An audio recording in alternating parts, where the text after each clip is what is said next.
는 구약성경 말라기 4장 4절부터 6절까지입니다. 우리가 지난주까지 웨스트민스터 대요리 문답을 배웠는데요. 오늘은 자유로운 주제로 하도록 하겠습니다. 말라기 4장 4절부터 6절까지 구약성경 1331쪽인데요. 한 목소리로 합독하도록 하겠습니다. 너희는 내가 호렙에서 온 이스라엘을 위하여 내 종 모세에게 명령한 법, 곧 율례와 법도를 기억하라.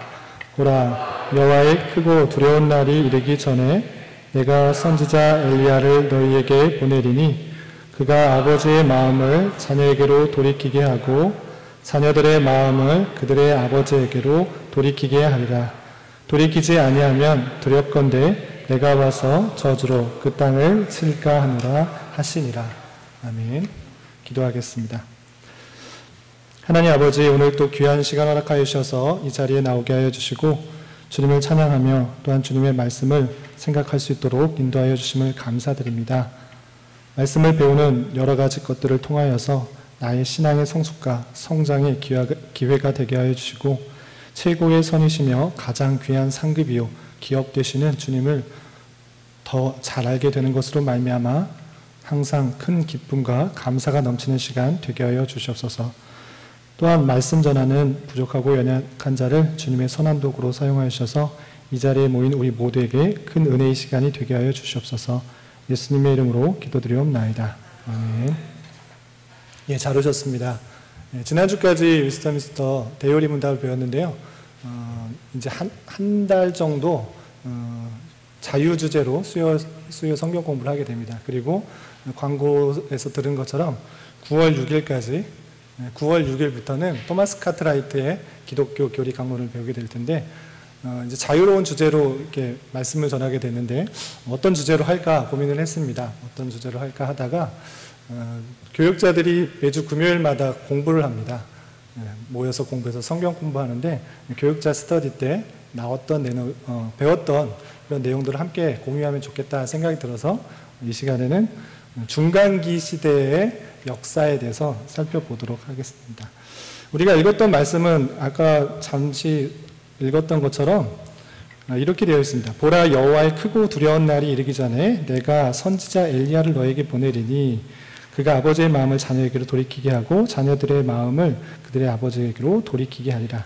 돌이키지 아니하면 두렵건대 내가 와서 저주로 그 땅을 칠까 하노라 하시니라 라고 말하면서 구약시대의 마지막 선지자라고 알려져 있는 말라기를 통하여서 이제 새로운 선지자 엘리야를 보내서 너희들을 회개케 할 것이다. 그리고 회개치 않으면 심판을 받게 될 것이다 라는 예언의 말씀을 하게 됩니다. 이 말씀 이후에 하나님의 특별한 계시가 없는 그런 계시에 중단하는, 계시가 없는 그런 침묵의 시대가 있게 되는 것입니다. 성경책은 이 말라기서 다음에 바로 한 장만 넘기면 신약시대 마태복음, 예수님께서 탄생하신 탄생기사가 나오지만 이 역사적으로 볼 때 말라기부터 예수님께서 오시기까지는 약 400년이라는 그런 시간이 있었던 것입니다. 이 400년 동안에 어떤 일들이 우리가 있었는지를 알지 못한다면 신약 성경을 이해하는데 조금은 어렵지 않을까 생각을 해보게 됩니다. 그래서 이 시간에는 이 중간기라고 일컬어지는 계시의 침묵 시대 또는 신묵의 시대, 하나님의 말씀, 하나님의 계시가 없었던 이 중간기 시대에 어떤 일이 있었는지를 좀 알아보고자 합니다. 이런 것들은 그 교회에서 거의 여러분들 신앙생활 하면서 거의 한번 돌아보지 못했을 수도 있습니다. 그래서 이런 기회가 아니면, 수요 성경 공부 이 시간이 아니면 이 중간기 시대에 어떤 일들이 있었는지를 알기 힘들 겁니다. 그래서 이번 시간에는 집중을 해서 이 시간, 약 400년 동안에 어떤 일들이 있었는지를 좀 간략적으로 배워보는 시간을 갖도록 하겠습니다. 여러분들 교환을 좀 참고해 주시면 되고요. 네, 교환을 나눠드렸는데 자료는 원래 많았는데 4장으로 요약하는데 좀 힘들었고요. 그리고 칼라로 복사를 하려다가 너무 이렇게 시간도 걸리고 또 돈을 조금이라도 아껴볼까 하다가 흑백으로 했는데 생각보다는 인쇄 질이 좋지 않는 것 같더라고요. 그래서 여러 사진들은 앞에 슬라이드, 앞에 PPT 자료로 준비했습니다. 교환과 앞에 슬라이드, 앞에 화면을 참고해서 보시면 될 것입니다. 먼저 앞에 그림을 보시면 잘 보이시나요? 산과 같은 그런 그림이 있는데 저 끊어진 그 산이 있습니다. 뭐 이게 산이 중요한 게 아니고요. 끊어져 있는 그런 모습이 중요합니다. 굳이 비유를 하자면 저기 보이는 그런 모습이 하나님께서 주시는 계시의 모습이다라고 할 수 있습니다. 계시가 계속적으로 주어졌는데 그 중간에 끊어진 부분이 성경에는 있다라는 것입니다. 그래서 성경 계시의 시대를 구분을 하면 아시다시피 크게 아주 쉽게 구분을 하면 구약 시대와 신약 시대가 나눌 수 있습니다. 이거는 누구나 다 아는 것이죠. 그런데 구약 시대와 신약 시대의 중간기에 시대에 대해서 어떤 일들이 있었는지를 좀 배우고자 하는 것입니다. 그런데 이 중간기의 시대의 내용들을 배우기 앞서서 성경의 전체 흐름을 좀 아는 것이 좀 필요할 것 같아서 이 그림을 좀 담아봤습니다. 먼저 성경 계시를 보면 구약 시대가 있고요. 그리고 예수님 이전의 시대가 구약 시대고요. 예수님께서 오신 시대가 신약 시대입니다. 이거를 모르는 분은 거의 없으리라 생각되고요. 구약 시대에 어떤 계시들이 있었는가? 창세기에 보면 하나님께서 어떻게 창조하셨는지, 그리고 그로부터 아브라함, 또 이삭, 야곱 이렇게 첩장 시대에 어떤 일들이 있었는지, 또 어떤 계시가 있었는지 창세기에 잘 나와 있습니다. 그리고 야곱의 아들이었던 요셉이 애굽으로 가고 그 애굽에서 400년 동안 살고 또 모세에 의해서 출애굽하는 그런 출애굽과 광야의 시대에 어떤 일들이 있었는가 출애굽기, 민수기, 신명기에 잘 나와 있습니다. 그리고 우리가 지금 읽어가고 있는 여호수아 그리고 다음 달에 있게 되는 사사기, 이것은 정복시대, 출애굽해서 하나님께서 말씀하신 약속의 땅, 가나안 땅에 들어가서 사는 내용들이 들어있는 시대가 정복시대 또는 사사시대라고 하고요. 어떤 책들이 있는가? 뭐 여호수아, 사사기, 룻기의 책들이 이 시대쯤의 배경으로 하나님의 계시가 나타났던 것입니다. 그 이후에는 사사시대 이후에는 초대왕 사울로부터 해서 많은 왕들이 세워지게 됩니다. 통일왕국 시대부터 또 북이스라엘과 남유다로 분열되는 그런 역사가 이스라엘 가운데 있었고요. 분열됐을 뿐만 아니라 그 북이스라엘과 남유다가 이웃 아수르와 바벨론에게 멸망하는 일들이 있었죠. 그것이 포로 시대, 포로에서 다시 돌아오는 시대, 포로 귀환 시대가 있습니다. 이것이 포로 통일왕국 시대는 사무엘, 역대기, 열왕기 등등이 있고요. 포로 시대에서 포로 귀환 시대에 나와 있는 책들은 느헤미야, 에스라, 에스더, 소선지서 여러 책들이 됩니다. 포로에서 귀환되고 또 거기 포로에서 귀환된 이스라엘 백성들이 예루살렘에서 성을 짓고 잘 살았는가? 하나님 말씀 순종하고 잘 살았는가? 순종하지 않아서 벌로서 이렇게 포로로 갔다가 왔는데도 불구하고 여전히 그들의 죄성과 타락하는 모습들이 그들에게 보였고요. 그것을 지적한 말씀이 우리가 좀 전에 읽었던 말라기의 말씀입니다. 그런 내용들이 있었고요. 그리고 말라기 이후에는 계시의 침묵, 약 400년간의 계시의 침묵이 있는 것이죠. 그리고 아까 말씀드린 것처럼 그 모든 계시의 집대성이라고 할 수 있는 구약의 모든 계시의 핵심이라고 할 수 있는 예수님께서 이 땅에서 오신 것들을 다 말씀하신 것, 이것이 4가지 복음서를 통해서 나타납니다. 그리고 예수님께서 돌아가시고 3일 만에 부활 승천하셔서 예수님께서는 계시지 않지만 그의 제자들로부터, 그의 사도들로부터 많은 말씀들을 전파하는 일들이 있습니다. 이것이 초대 교회 시대로 분류할 수가 있고요. 이때 기록된 것들은 사도행전, 서신서, 요한계시록들이 되겠습니다. 그래서 창세기부터 요한계시록까지 이스라엘 역사, 하나님의 택하신 백성을 통하여서 이 전체 이 하나님의 뜻이 어떻게 이루어져 있는지를 흐름을 좀 파악하는 게 중요하다라고 할 수 있는데, 가려져 있는 아까 말씀드린 것처럼 이 계시의 침묵 시대는 어떤 것들이 있는가, 어떤 일들이 있었는가 혹시 궁금하신가요? 궁금하셔야 되는데 한 번도 들어본 적이 없으실 것 같아서 들어보신 분들이 있지만 세계사를 좋아하시는 분들은 뭐 많이 아실 거라 같지만 세계사를 좋아하지 않는 분들이나 성경만 봐야 된다, 다른 건 보면 안 된다 이렇게 생각하시는 분들은 이 안에 무슨 일들이 궁금하지도 않고 별 관심이 없었을 수 있습니다. 그렇지만 이 시간에 좀 살펴보도록 하겠습니다. 이 계시 침묵 시대는 크게 4가지 시대로 구분된다라고 이해하시면 됩니다. 여기 5개 있는데 왜 4개 시대라고 하느냐? 이것은 흐름을 좀 더 이해하기 쉽게 하기 위해서 저 끝에 바벨론 시대 이전, 이때는 계시가 말씀드린 것처럼 있었습니다. 그렇지만 바사 시대부터 로마 시대까지는 이 계시가 없었던 것이죠. 성경 기록이 없었던 것이죠. 그래서 여러분들 이 중간기 시대라고 하면 중간기 시대에 어떤 일들이 있었는가, 이 네 가지 시대를 아시면 됩니다. 첫 번째는 바사 시대, 두 번째는 헬라 시대, 세 번째는 독립왕조 시대, 네 번째는 로마 시대. 이 네 개는 외우실 수 있으시겠죠? 네 개 못 외우시면 조금 힘드신 거고요. 네 개 정도는 꼭 외우시고 되고, 이거 네 개 정도를 한 시간에 배우냐, 뭐 네 개 외우는 거 한 시간밖에 안 되냐, 이 내용 안에 있는 내용들을 좀 더 궁금하시면 여러분들이 이 네 개에다가 플러스해서 더 많이 넣으시면 됩니다. 이 내용들을 좀 살펴보도록 하겠습니다. 이 네 개의 부분에 있어서 이 침묵의 시대 내용들을 살펴보도록 할 텐데요. 아까 말씀드린 것처럼 이 네 가지 시대에 어떤 일들이 있었는지를 여러분들 교환에 잘 살펴봤는데, 이 교환에 여러 가지 지도들이 좀 선명하지 않아서 앞에 슬라이드를 준비했습니다. 첫 번째 보면 먼저 흐름을 알기 위해서 이 성경 역사의 흐름을 알아보기 위해서 먼저 살펴본 것입니다. 이 아수르 제국이 있는데, 이 고대 근동에서 가장 먼저 가장 큰 나라를 차지한 제국이 어디인가라고 했을 때는 아수르 제국입니다. 그 이전에는 조그만 나라들이 있었는데 큰 제국을 이루었던 나라가 어디인가 했을 때는 아수르 제국입니다. 이 아수르라는 것은 성경 세계사에서는 아시리아라고 표현되죠. 성경에서는 아수르, 세계사는 아시리아로 표현되는데 BC 732년부터 618년까지 이렇게 있습니다. 그래서 이 아수르라는 제국은 시리아를 물리치고 그 근동을 차지했던 그런 나라고요. 성경에서는 어떻게 나오냐면 북이스라엘을 멸망시킨 나라가 다름 아니라 어디죠? 아수르.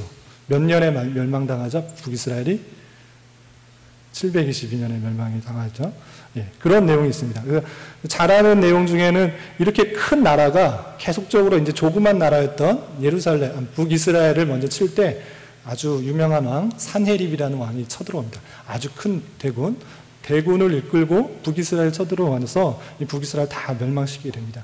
그 여세를 몰아서 당연히 남유다까지 내려오겠죠. 근데 남유다와 이 전쟁에서 승리했을까요? 안 했을까요? 승리를 못했죠. 그때 유다의 왕이 누구였죠? 히스기야. 맞습니다. 히스기야가 이 18만 5천 명의 대군이 하나님 앞에 이 대군들 어떻게 합니까? 사네립이 계속적으로 쳐들어와서 많은 것들을 요구하는데 어떻게 합니까? 기도할 때 하루아침에 18만 5천 명이 죽었더라. 그리고 그 대장만, 그 왕만 되돌아갔지만 거기서 암살당하는 일들이 있었다라는 내용들이 성경에 나오게 됩니다. 이렇게 아수르가 그 이후에 많은 대군들이 죽고 나서 시름시름 앓고 그 안에서 그 분쟁들이 일어나서 세력이 많이 약해졌고요. 그 아수르라는 대제국은 이 바벨론이라는 제국, 더 오른쪽 편에 있었던 이 바벨론이라는 그 나라에 의해서 멸망을 하게 됩니다. 이 바벨론이라는 제국은 아수르를 멸망시켰을 뿐만 아니라 아시다시피 남유다를 멸망시켰습니다. 남유다를 멸망시켰는데 그 해가 언제죠? BC 586년. 그때 남유다를 멸망시켰고요. 계속되는 그런 전투 가운데 1차 포로, 2차 포로, 3차 포로 계속적으로 바벨론의 왕이 포로로 예루살렘에 있는 많은 사람들, 이스라엘 백성들을 포로로 데려갔던 일들이 있었던 것입니다. 그렇지만 이 바벨론 제국도 BC 539년에 멸망하게 됩니다. 혹시 바벨론이 멸망하게 된 이유를 혹시 아시나요? 성경을 찾아보도록 하겠습니다. 성경에 나오고 있습니다. 성경 다니엘서를 살펴보면 이 바벨론 대제국이 망하게 된 이유에 대해서 이렇게 표현하고 있습니다. 다니엘서 5장을 살펴보도록 하겠습니다.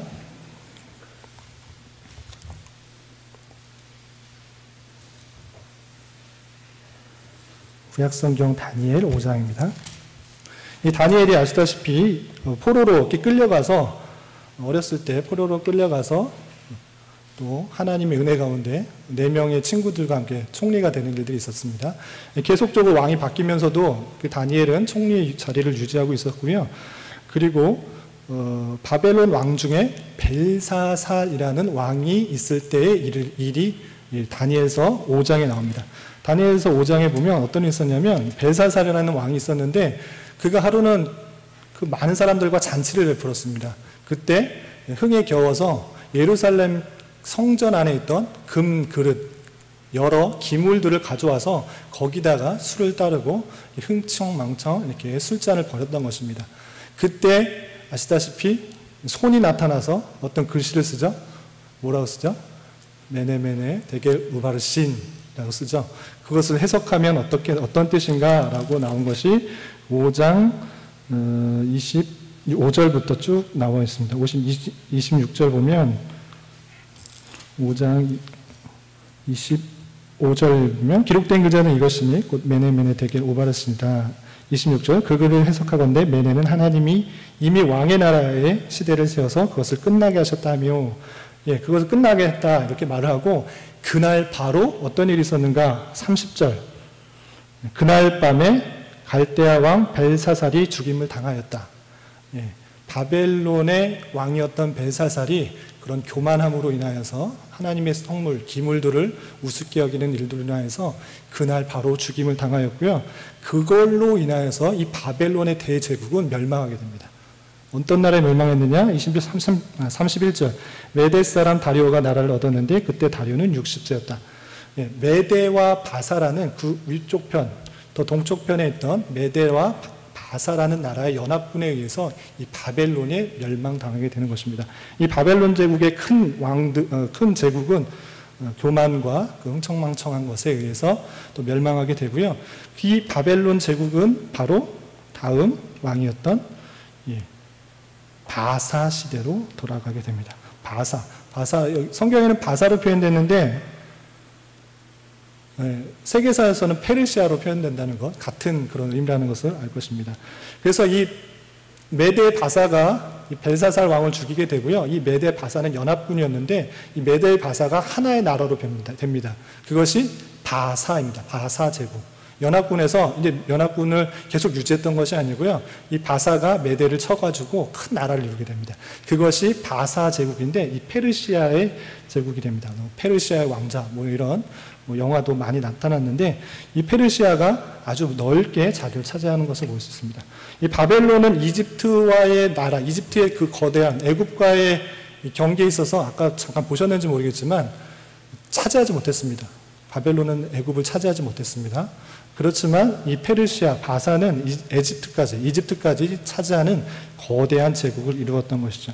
그때 초대 왕이 누구인가? 라고 했을 때 이 고레스 왕입니다.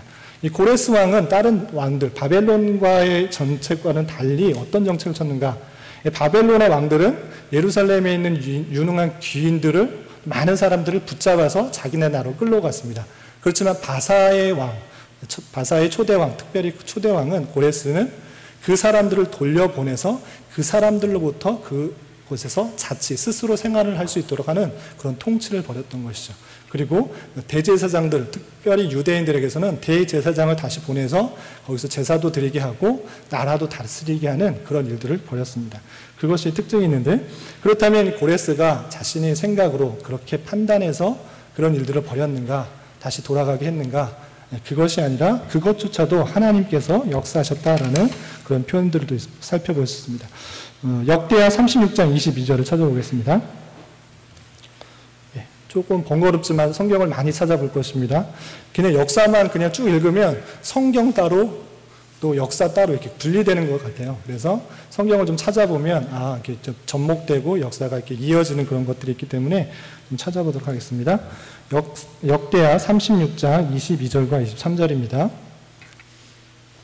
시간 관계상 찾으신 분들 있으리라 생각하고 제가 좀 빨리 읽어보겠습니다. 바사의 고레스 왕 원년에 여호와께서 예레미야 입으로 하신 말씀을 이루시려고 여호와께서 바사의 고레스 왕의 마음을 감동시키심에 그가 온 나라에 공포도 하고 조서도 내려 이르되 바사 왕 고레스가 이같이 말하노니 하늘의 신 여호와께서 세상 만국을 내게 주셨고 나에게 명령하여 유다 예루살렘의 성전을 건축하라 하셨나니 너희 중에 그의 백성된 자는 다 올라갈지어다. 너희 하나님 여호와께서 함께 하시기를 원하노라 하였더라.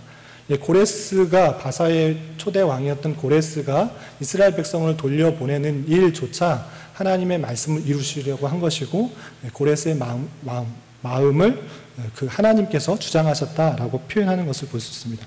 그렇기 때문에 이방인 왕도조차도 하나님의 뜻 가운데 운행되고 좌운된다라는 사실들을 우리 성경과 세계사의 역사들을 통해 알 수 있습니다. 이렇게 페르시아가 승승장구하다가 보시면 페르시아도 멸망하게 됩니다. 페르시아는 왜 멸망하게 되었을까요? 세계사를 아시는 분들 잘 아실 수도 있겠지만 설명을 하자면, 간략하게 설명하자면 계속적인 확장을 하려다가 오히려 세력이 후퇴되고 멸망하게 된다라고 할 수 있습니다. 보시면 이것은 그림이 잘 보이시는지 모르겠는데 어디 지역이냐면 터키와 그리스 아테네 지역입니다. 아까 그 전 화면에서 보였다시피 이 페르시아 제국은 이집트뿐만 아니라 이 바벨론 지역, 그리고 넓게는 동쪽편으로는 인도 위쪽까지 차지하는 넓은 제국을 이루었는데, 이 제국이 더 세력을 확장하기 위해서는, 유럽으로 가기 위해서는 꼭 거쳐야 되는 곳이 있습니다. 어디를 지나야 되죠? 그리스 아테네 지역을 지나야 됩니다. 서쪽편 위에 마케도니아 밑에 있는 그리스 아테네 지역을 지나야지만 유럽으로 진출할 수 있는 것입니다. 그렇기 때문에 이 바사의 다섯 번째 왕이었던 다리오 왕, 성경에도 많이 표현되고 표현되는 이 다리오 왕, 성경에 나와 있는 이 다리오 왕 때, 이 다리오 대왕 때 가장 크게 했던 일들이 무엇인가 하면 이 그리스 아테네를 침공해서 유럽으로 진출하려고 했던 것입니다. 그런데 1차로는 그림에서 잘 보일지 모르지만 이 빨간색 위쪽 육로로 가서 전쟁을 했습니다. 그런데 실패를 하게 돼서 또 다시 전열을 갖추어서 바닷길로 가서 전쟁을 합니다. 그런데 또 실패를 합니다. 이렇게 3차 같이 이렇게 계속 실패를 하자 이 다리 왕은 끝내는 이 아테네, 그리스 아테네를 정복하지 못하고 죽게 됩니다. 그리고 그의 아들이었던 아하수에로, 성경에 아하수에로라는 왕 나오는 거 아시죠? 언제 나오죠? 네, 에스더. 잘하시네요. 네. 에스더에서 나오는 배경이 아하수에로가 나오는데, 이 에스더서를 읽으면 참 궁금한 게 있습니다. 왜 어떤 일이 궁금하냐면 에스더를 읽으면 아하수에로 왕이 첫 1장에 더 나오는데, 뭐 128도의 많은 성을 많은 그 성어에서 다스리는데, 많은 지방을 다스리는데, 거기다가 몇 달 동안 잔치를 베풀고 또 왕을 왕 후를 마스디를 초대하는 그런 일들이 나옵니다. 그런데 왕을 초대했는데 안 나왔다고 그걸 폐위시키는 그런 일들이 나옵니다. 그냥 이거 뭐 그랬나 보다, 과거에 그랬나 보다 이렇게 하고 넘어갈 수 있는데, 그 내용을 가만히 세계사와 생각해 보면 그때가 바로 어느 때인가 하면 이 다리오 왕, 그 선왕이었던 다리오 왕이 계속적인 전쟁에 실패해서 다시 아하수에로 왕이 전열을 갖추고 힘을 돋구어서 전쟁을 채비하기 위해서 자기의 땅에 많은 전쟁들, 그리고 다스리는 그런 지도자들을 승기를 북돋고 전쟁하기 위한, 전운을 북돋우기 위한 그런 자리였던 것입니다. 그런 자리에 왕후 아스디를 초대했는데 나오지 않은 것입니다. 열심히 전세를 다 힘을 모아서 쳐들어가도 어떻게 될지 모르는 그런 판에 왕후가 분위기 확 깨는 그런 일들을 했기 때문에 이 아하수에로는 그 폐위를 시켰던 것이죠. 그것이 정말 사실인가 좀 살펴볼 필요가 있는데요. 그냥 말로만 지나가지 말고요. 우리 성경을 좀 찾아보면서 하도록 하겠습니다. 에스더 1장을 찾아보겠습니다. 느헤미야 에스더죠. 느헤미야 뒤쪽 편에 에스더 1장을 좀 찾아보도록 하겠습니다. 성경을 좀 많이 찾을 테니까 여러분들도 좀 체크를 하면서 보면 세계사와 좀 접목이 되지 않을까 생각됩니다. 에스더 1장 1절 보면 이렇게 되어 있습니다. 이 일은 아하수에로 왕 때 있었던 일이니, 아하수에로는 인도로부터 구스까지, 인도로부터 이집트까지 127지방을 다스리는 왕이다 라는 표현이 있고요. 3절에서 보면 왕이 있은 지 제3년에 그의 모든 지방간과 신하들을 위하여 잔치를 베푸니 바사와 메대 장수와 각 지방의 귀족과 지방관들이 다 왕 앞에 있는지라 되어 있습니다. 왜 이렇게 많이 모여가지고 잔치를 베푸는가, 또 몇 달 동안 이렇게 하는가 했을 때 그때가 전쟁하기 바로 전이라는 것을 우리 연도를 살펴보면 알 수 있습니다. 3절에 왕위에 있은 지 제3년, 아하수에로가 왕위에 오른 지 제3년에 이 잔치를 베풀었다 되어 있는데요. 여러분들 교환 보시면 아하수에로가 왕 위에 오른 데는 485년인 것을 알 수 있습니다. BC 485년. 아하수에로 왕이 485년에 왕위에 올랐고 그 제3년에 잔치를 베풀었다라고 했으니까 대충 잔치를 베푼 해는 BC 482년 또는 481년 그 어간쯤이 될 것입니다. 맞죠? 근데 481년 또는 482년에 잔치를 베풀고 세계사적으로 아주 큰 전쟁 중에 하나, 아주 유명한 전쟁 중에 하나인 살라미스 해전이 언제 일어나는가? BC 480년에 일어난 것을 알 수 있습니다. 이 살라미스 해전은 여러분 영화 300을 보신 분은 아시겠지만 많은 페르시아 군대가 스파르타 군대를 그리스 아테네에 있는 그 스파르타 군대의 300명을 이기지 못하고 패배한 그런 전투인 것입니다. 큰 승리를 이끌었던 그런 스파르타 군들, 그것이 유명한 살라미스 해전인데 그 살라미스 해전이 BC 480년에 일어났다라는 것을 볼 때에 이 아하수에로가 베푼 잔치의 의미는 전쟁을 하기 위해서 많은 사람들, 계속적으로 패배 가운데 지쳐있고 힘들어하고 의기소침해 있던 그 군사들을 다시 한번 힘을 돋구어서 전쟁을 하기 위한 그런 잔치였다라는 것을 이해할 수 있습니다. 그런 잔치에 왕후가 기운을 더 돋구지 못하고 분위기를 깨는 행동을 했기 때문에 아하수에로는 바로 폐위를 했던 것이죠. 그리고 나서 2장 보면 2장에 어떤 내용이 나오면 에스더가 왕후가 되는 그런 내용이 나오는데 이것은 바로 왕후가 우리 성경을 그냥 쭉 읽다 보면 1장 다음에 바로 2장이 나오기 때문에 왕후 와스티가 폐위된 다음에 그 후에 얼마 되지 않아서 에스더가 왕위에 올랐나 보다 이렇게 생각할 수 있습니다. 아하수에로 왕이 기분 나빠가지고 왕후 폐위시키고 새로운 여자, 새로운 왕비를 들였나 보다 이렇게 생각할 수 있는데 좀 자세하게 읽어보면 2장 16절에 그 때가 왕후를 삼은 때가 언제인지 알 수 있습니다. 왕후로 오는 때가 2장 16절에 보면 아하수에로 왕의 제7년 10월 곧 데벨월에 에스더가 왕궁에 인도되어 들어가서 왕 앞에 나가니 그러니까 시간이 4년 정도 더 지난 것입니다. 그러니까 세계사적으로 살라미스 전투에서 또 지고 아하수에로 왕이 또 지고 다시 되돌아와 보니 내가 잘못했다라는 것들을 알고 또 왕후가 없다라는 것을 알고 이제 왕후를 드린 것인데 그때 유대 사람 에스더가 왕후에 오르게 된 것이다 라고 할 수 있습니다. 이것이 또 전쟁에서 졌기 때문에 그때의 바사가 얼마나 돈이 없었는지 또 힘이 없어졌는지를 알 수 있는 구절이 있는데요. 그것이 3장 9절에 있습니다. 3장 7절부터 쭉 내용을 읽어보면 아하수에로의 왕의 신하 중에 한 사람이었던 하만이 유대인 사람들을 죽이기 위해서 하나의 제안을 합니다. 하나의 제안을 하고 요청하는 것이 무엇이냐면 9절입니다. 3장 9절에 왕이 옳게 여기시거든 앞에서 이제 이스라엘 사람들이 보이기 안 좋으니까 다 죽이기 위한 계략을 내고요. 그것이 좋게 여기시거든 그 내용들이 좋게 여기시거든 조서를 내려 그들을 진멸하소서. 내가 은 1만 달란트를 왕의 일에 맡은 자의 손에 맡겨 왕의 금고에 드리리다. 이렇게 말하고 있습니다. 그냥 넘어가면 넘어갈 수 있는 일이 있는데요. 잘 생각해 보면 이 바사라는 제국의 큰 나라의 제왕이 하나의 신하에 지나지 않는 하만이 돈을 주겠다고 하는 그런 장면이 나오는데 그냥 아무 생각 없이 읽으면 지나갈 수 있는데 이거는 이해가 되지 않습니다.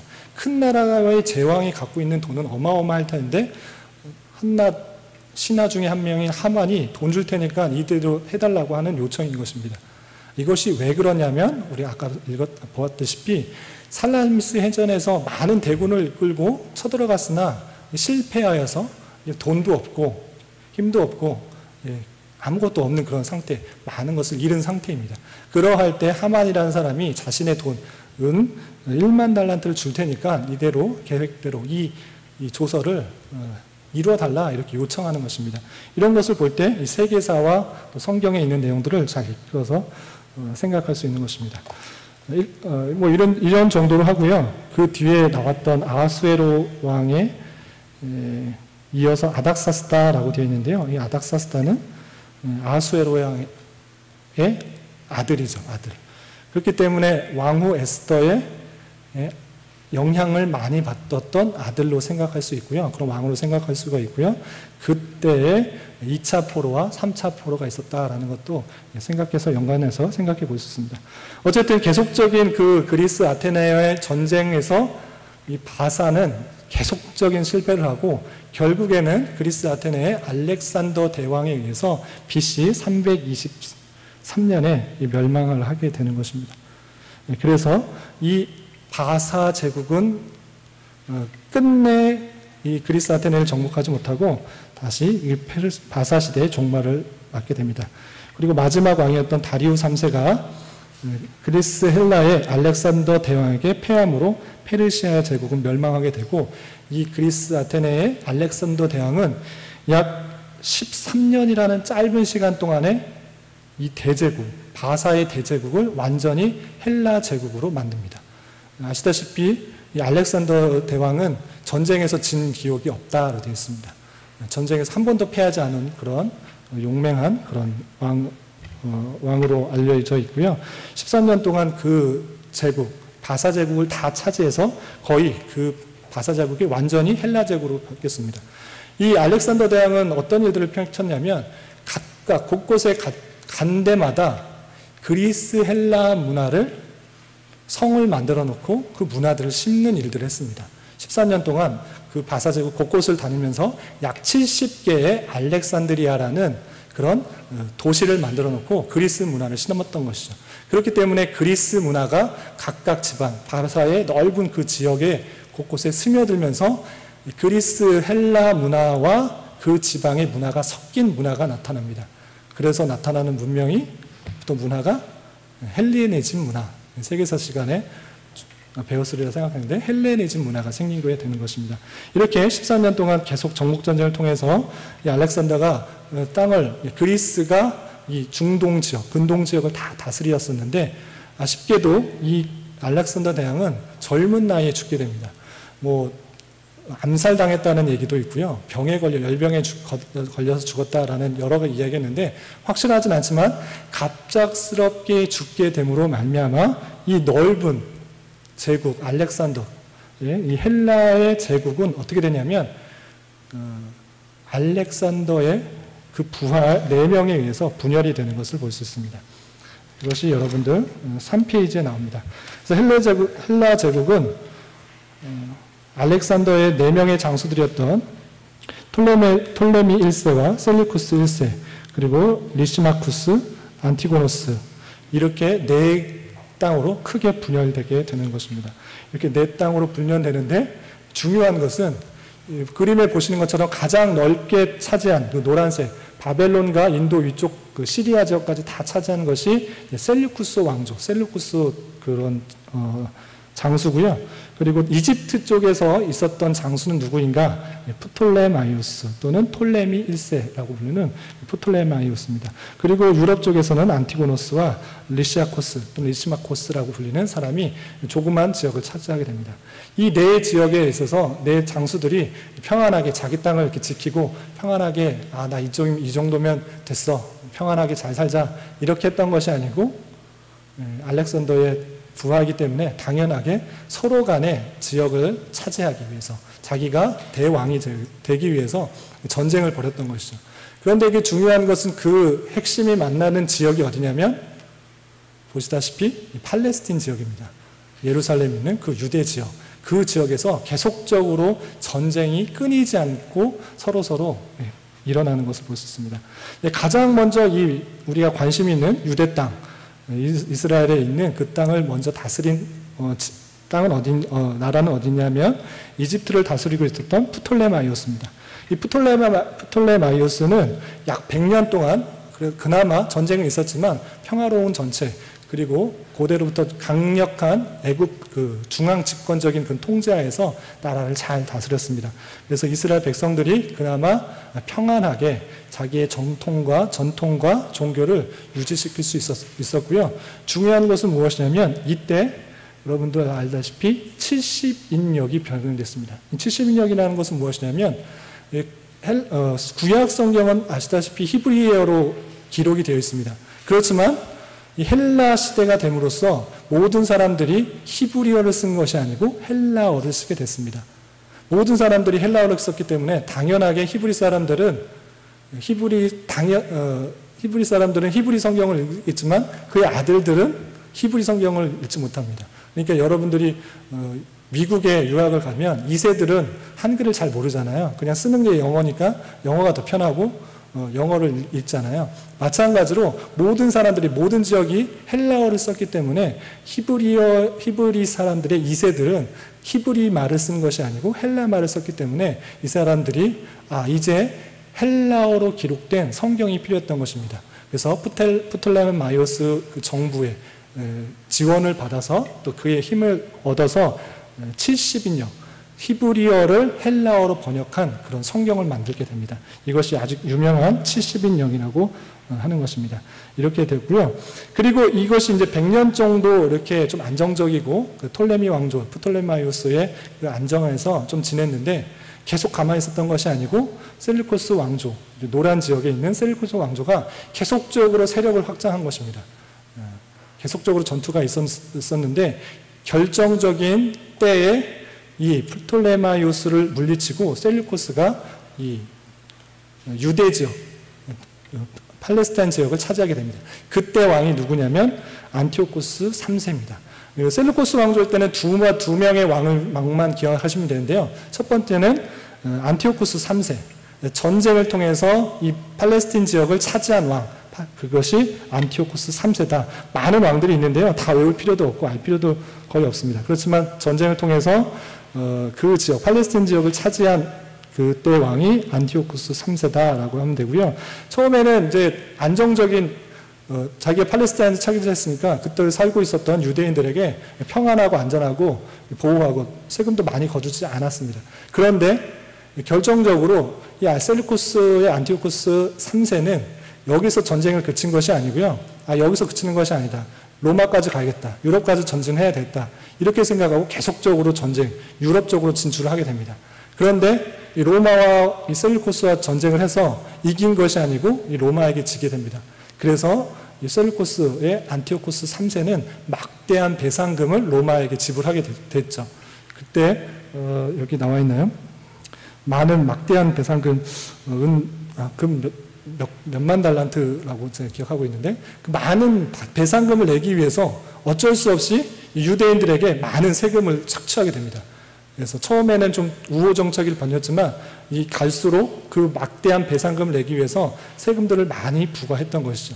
그래서 이 유대인들은 처음에는 셀루코스 왕조가 좋은 줄 알았다가 너무 힘들고 지치는 것입니다. 그런데 결정적으로 안티오코스 3세의 아들이었던 안티오코스 4세가 더 신랄하고 또 힘든 악랄한 그런 정책을 핍니다.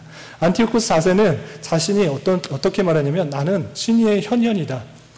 하나님이 나타난 것이다. 난 하나님이다. 이렇게 표현합니다. 그것을 어떻게 표현하느냐? 에피파네스라고 표현합니다. 그래서 안티오코스 4세 에피파네스라고 자신을 칭하면서 자신의 신적인 존재로서 그렇게 불림을 하면서 막대한 세금을 물리는가 하면 플러스 헬라의 여러 다신들을 이스라엘 백성들에게 숭배하게 하는 그런 강력한 통치를 합니다. 심지어는 어떤 일들이 있었느냐? 대제사장, 이스라엘의 대제사장을 폐위시키고 돈을 받고 셀루코스의 왕조의 사람들을, 셀루코스의 사람들을 대제사장을 시킬 뿐만 아니라 예루살렘 성전 안에 헬라의 우상을 들여놓고 이스라엘 백성들에게 섬기라라는 그런 일들을 하게 됩니다. 그렇게 했을 때 이스라엘 백성들은 그냥 그런가 보다 하고 수그렸을까요? 네. 참다 못해. 세금 내는 것도 힘들었는데 우상 숭배까지 하라고 하느냐? 더 이상 못 참겠다라고 하고 분연히 이스라엘 백성들을 일어나게 됩니다. 그것이 마카비 혁명입니다. 안티오코스 4세가 그런 어이없는 일들을 계속적으로 벌이자 이스라엘 백성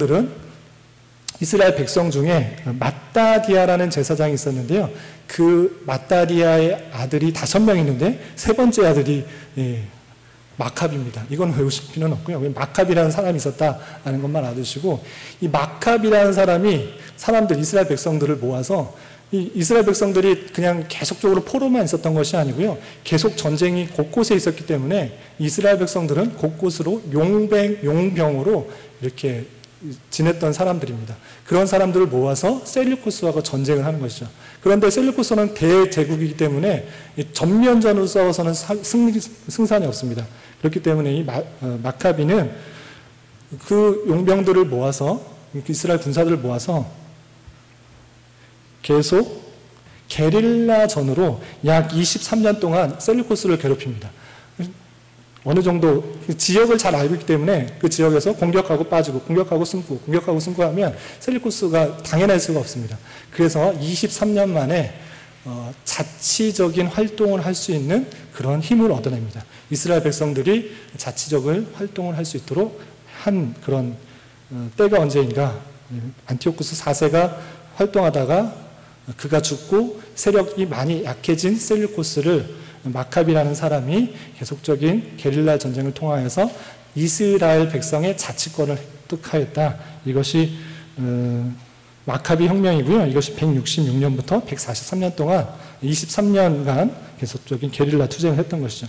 그리고 나서 이제 어느 정도 자치권을 얻었기 때문에 아까 마카비가 셋째 아들이라고 했는데 마카비의 다섯째 아들의 또 아들이라는 그 사람이 시몬인데 시몬이 최고의 지도자가 되어서 그 나라를 다스리게 됩니다. 이것이 약 80년간 나라를 다스렸고요. 물론 정확하게 주권이 있었던 것은 아니지만 이스라엘 백성들이 자치적으로 활동을 하고 나라를 다스릴 수 있었던 그런 때가 있습니다. 이것이 이스라엘 백성들의 왕조였던 하스몬 왕조 시대다. 그리고요, 이 땅이 보시면 아시다시피 다윗과 솔로몬 시대의 영토만큼 크게 확장하여서 자치적으로 활동하였던 시대가 있다라고 할 수 있습니다. 이렇게 자치적으로 활동을 할 때 예수님이 오셨으면 좋았을 텐데 이것도 얼마 가지 않고요. 약 80년의 그런 시간이 지난 다음에는 로마의 계속적인 확장에 의해서 이 자치 시대는 끝나고 맙니다. BC 63년에 로마 장군 폼페이우스가 계속적인 확장을 통해서 아까 셀루코스가 계속 전장에서 이겼다 그랬는데 63년에는 드디어 예루살렘까지 쳐들어와서 이스라엘 하스몬 왕조를 완전히 무너시키고 멸망시키게 됩니다. 뿐만 아니라 이집트에 있는 많은 땅들도 로마의 속국으로 복속시켰습니다. 폼페이우스는 죽고 또 카이사르가 또 다스렸고요. 카이사르가 또 죽고 안티노고스라는 그런 사람이 다스렸는데 이 안티노고스에 의해서 헤롯 이둠의 사람, 그러니까 에돔 지역의 출신이었던 정통 유대인이 아니고요. 에돔 출신이었던 어떻게 보면 약삭빠른 세력에 강한 힘에 잘 붙는 그런 사람이었던 헤롯이 자신이 분봉왕을 시켜달라고 해서 얻게 된 것이 이제 헤롯이 다시 다스리게 됩니다. 그래서 BC 37년에는 헤롯이 예루살렘을 다스릴 수 있는 분봉왕 자격을 얻게 됩니다. 그래서 헤롯이 등극한 다음에 그의 통치를 반대하는 바리새인들을 가혹하게 처벌하였고요. 그리고 하스몬 왕과 그리고 동조하는 유대인들을 완전히 멸절시키는 그런 일들을 했습니다. 그리고 헤롯은 많은 성전을 건축했습니다. 여러 가지 일들을 시키기 위해서 성전을 건축했고요. 뿐만 아니라 유대인들의 환심을 사기 위해서 BC 20년 전부터 헤롯 사후 AD 40, 헤롯이 죽은 이후에까지 계속적으로 완성되었던 성전, 예루살렘 성전을 건축하는 것을 보게 됩니다. 성전을 건축한다는 것은 무엇이냐면 유대인들의 인기를 얻는 것이죠. 당시에는 다 무너졌기 때문에 폼페이 왕에 의해서 스룹바벨 성전이 무너졌기 때문에 제대로 예배를 드리고 하나님을 섬기는 그런 신앙을 할 수가 없었습니다. 그렇기 때문에 이둠의 출신, 에돔 출신의 이 헤롯은 유대인들의 환심을 사서 왕을 통치를 하기 위해서 성전을 건축했던 것이죠. 천천히 건축했는데 BC 20년부터 계속적으로 건축했었고요. 예수님께서 30세가 되던 그 해에 성전을 보고 너희들 이 성전이 3일 만에 무너질 것이다. 무너뜨릴 것이다. 그리고 3일 만에 다시 세우겠다라고 할 때 유대인들이 뭐라고 말했냐면 이 성전은 46년 동안 지었건을 네가 어떻게 3일 동안에 일으키겠냐라고 했을 때 40년 동안 계속적으로 지어지고 있는 상태라는 것을 알 수 있습니다. 그리고 이 헤롯 대왕은 언제 죽었는가 아시다시피 예수님께서 태어났을 때 동방 박사들이 그냥 무시하고 도망갔다는 것을 열받아가지고 2살 이하의 모든 사람을 죽였습니다. 그때 그 이후에 하나님께서는 바로 헤롯이 죽었다라고 그렇게 표현하고 있는데요. 그게 BC 4년입니다. 헤롯이 죽은 이후 또 보면 성경을 쭉 읽어다 보면 또 헤롯이 나옵니다. 이것은 무엇이냐면 헤롯 대왕의 아들들이 똑같이 헤롯이라는 이름을 썼기 때문에 헤롯이라는 말이 나오는데, 헤롯 대왕이 죽은 이후 이 세 아들에게 그 분봉왕 지역을 다스리게 됩니다. 첫째 아들이 아켈라오고요. 그 다음에 안티바, 헤롯, 빌립이었습니다. 그래서 헤롯 대왕이 죽은 이후에 보시다시피 안티바스와 아켈라오, 빌립이 그 유대 지역을 나누어서 통치했던 것을 알 수 있고요. 그리고 또 사도신경을 외울 때마다 나오는 본디오 빌라도, 이것은 누구냐면 총독입니다. 총독과 분봉왕이 차이를 아셔야 되는데, 어느 때는 총독이 나오고 어느 때는 분봉왕이 나오는데, 이 차이가 뭐냐면 우리나라도 일제 치하 때 일본에서 파송된 총독이 있고, 총독이 있지만 우리나라를 잘 모르기 때문에 일본의 앞잡이가 된 조선인들이 있었던 것을 알 수 있습니다. 그것과 마찬가지로 로마도 총독을 그 지역에 파견해서 직접적으로 통제를 합니다. 그렇지만 그 지역을 잘 모르기 때문에 그 지방 출신의 유력자를 왕으로 세워서, 분봉 왕으로 세워서 다스리게 하는 것이죠. 그렇지만 유대인의 땅에서 유대인의 왕으로 하지 않고 이둠의 에돔 지역의 출신이었던 헤롯이 왕이 되었던 것은 아까도 말씀드린 것처럼 왕에게 급실거리고 많은 뇌물을 주는 것을 통해서 왕이 되었다라고 했을 때, 이렇게 분봉왕과 그리고 총독이 나뉘어서 그 지역을, 예루살렘 지역, 팔레스타인 지역을 다스렸다라는 사실들을 이해하시면 성경을 읽을 때 도움이 될 것입니다. 숨가쁘게 지나갔는데요. 이제 이렇게 중간기 시대를 정리하면서 세 가지로 좀 요약을 해볼까 합니다. 많은 것들을 좀 생각할 수 있는데 다 기억하기는 힘들 것 같고요. 세 가지 정도로 중간기 시대에 영향을 받은 유대의 모습들이 어떻게 변했는지, 이 중간기 시대 이런 상실들을 통해서 신약시대에 어떤 것들을 생각할 수 있는지 생각해 보고자 합니다. 첫 번째는 유대인들이 다양한 정치 세력들 가운데 다양한 계층으로 분화된 특성을 보였다라는 것입니다. 구약시대에는 분명히 제사장과 그 평민들밖에 없습니다. 그렇지만 신약에 오면 뭐 사두개인도 나오고 바리새인도 나오고 에스네파도 나오고 열심당원도 나오고 등등 많이 나오는데, 이런 것들이 왜 나왔냐면 전쟁이 계속적으로 이렇게 나타나는 것입니다. 그리고 세력이 계속적으로 바뀌는 것입니다. 그래서 그 헤롯 왕에게 열심으로 붙는 사람이 있었고요. 살아가기 위해서는 열심히 붙는 사람이 있었고요. 그렇게 안 하고 우리가 하나님 말씀을 정확하게 지켜야 된다라고 하는 바리새인들도 있었고요. 그렇지만 현실적인 생각도 하면서 말씀을 지켜야 된다는 사두개인도 나왔고요. 모든 그런 전쟁도 싫고 세력에 붙는 것도 싫고 나는 광야에서 또는 굴에서 살겠다 하는 에스네파, 엘리야와 같은 세례 요한과 같은 그런 에스네파도 생긴 것입니다. 이럴 때 왜 이런 파들이 생겼는가? 다양한 정치 세력 또는 전쟁들로 인하여서 그 세력에 붙으려고 하는 자, 떨어지려고 하는 자, 이용하려고 하는 자, 도피하려는 자 등등을 통하여서 많이 분파가 나뉘었다라고 이해하시면 될 것입니다. 그리고 두 번째는 디아스포라와 유대인들 또 뿐만 아니라 팔레스타인 지역에 살고 있던 유대인들은 많은 전쟁 속에서 더 이상 힘든 그런 이 땅에서 살기 힘들다, 그리스도가 오시기를 바라는 그리스도 대망 사상을 더욱 더 깊게 갖는 그런 역할을 했다라고 할 수 있습니다. 예수님께서 오셨을 때 이제 오셨구나라고 하는 그런 모습들, 이런 것들이 그리스도 대망 사상을 불러일으켰다라고 할 수 있고요. 또 한 가지는 아까 말씀드린 것처럼 헬라 제국 때의 모든 그 지역이 다 헬라어를 쓰게 됐습니다. 그 이후에도 마찬가지고, 그렇기 때문에 헬라어를 쓰게 된 것을 통하여서 성경이 헬라어로 쓰여지게 되었고, 헬라어로 쓰게 됨으로 말미암아 얻을 수 있는 이점이 무엇인가? 그 지역에 헬라어를 쓰는 많은 사람들에게 쉽게 복음이 전파될 수 있었다라는 특징이 있었던 것이죠. 히브리 사람이 그냥 계속 있었으면 히브리 말로 히브리 성경을 전했으면 아마 이해하기도 힘들고 복음 전파에 쉽지 않았을 것입니다. 그렇지만 당시 사람들이, 많은 사람들이 쓰고 있는 헬라어로 쓰여지게 됨으로 말미암아 하나님 말씀이 전파되는데 크게 도움이 되었다라고 할 수 있습니다. 이런 특징이 있는 것입니다. 비록 400년이라는 중간기, 하나님의 계시, 성경이 쓰여지지 않는 그런 시기였지만 그 가운데서도 하나님께서는 말씀을 신실하고 다 찾아보지 않았지만 이 다니엘에서 보면 각각의 왕들, 각각의 4명의 그런 제국들을 계속 설명했던 것을 볼 수 있습니다. 찾아보지는 않았는데 그렇게 하나님 말씀이 실현되는 역사였고 신실하게 그리스도를 준비하는 예수님이 중보되고 복음이 전파될 수 있도록 역사하시는 시기였다라고 할 수 있는 것입니다. 그리고 오늘 또 왔으니까 또 신앙적으로 도전을 하자면 침묵의 시기, 하나님께서 왜 이렇게 나에게 말씀 안 해주시는가, 하나님의 뜻이 무엇인가 고민하고 걱정하고 있을지라도 하나님의 뜻이, 하나님의 말씀이 없는 것 같이 느껴질지라도 하나님께서는 하나님의 때에 하나님의 방법으로 하나님의 역사하시는 것이란 역사를 준비하시고 이루시다는 사실들을 가지고 여러 가지 힘든 일들을 잘 극복할 수 있는 저와 여러분이 되시기를 주님의 이름으로 부탁을 드리겠습니다. 기도하겠습니다.